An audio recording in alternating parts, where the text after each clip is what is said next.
it would be remiss if we didn't touch on the breastfeeding dad. This Thomas covering his face. You're horrified already. I mean, this. I'm having a panic attack with my friends. This is not nice.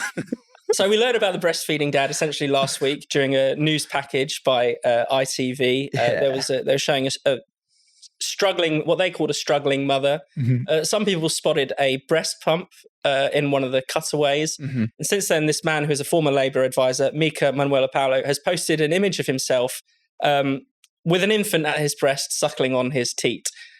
This has surprised a lot of people. It shocked a lot of people. It seems to really be the sort of sharp edge of this gender ideology thing that we're talking about. Well, yeah, I think it points to the obsession with ticking identitarian boxes within news broadcasting, that whenever ITV is looking for a struggling mother and the person they pick out is a former Labour advisor, a trade union Congress member, activist, and is a man who believes that they are a mother and can deliver breastfeeding. It ticks every box that they could ever want. But clearly it's palpably nonsense. This person isn't a mother, and to display your breastfeeding pump next to the sink, it's almost like showing off your cultural power over the rest of us, that I can get away with this. Yeah, I can show you that I'm a mum and you can't do anything about it. And if you do say something about it, you might get arrested. You might get kicked out of your life.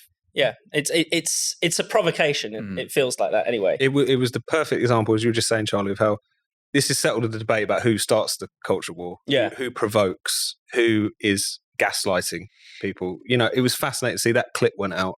And then you had, say, Rosie Duffield, still just about in the Labour Party, despite her horrendous God bless her, says, I'm sure this individual is a lovely person. However, he's not a mother. Yeah. And again, the scorn heaped on her for saying something like that. And again, it's that thing that we've seen time and time again, which is through all of this identitarian nonsense, you effectively had the cultural elites and the establishment saying, 2 + 2 = 5, tell me that I'm wrong. Yeah. And this is surely the most insane example of it that we've seen yet. And if you're an actual mother, if you're a woman who is pregnant, you're a pregnant person, you're a birthing parent, you're a person with a bonus hole, I don't know if people, or a non-man. A woman with an X in your name for some reason. Or a WMXN. Yeah.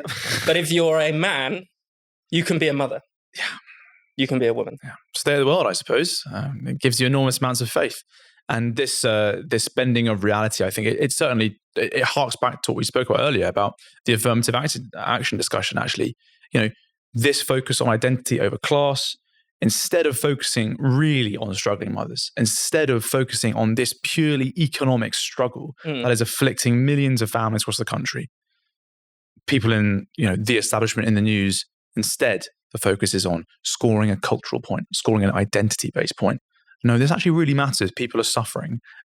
Please don't take the piss.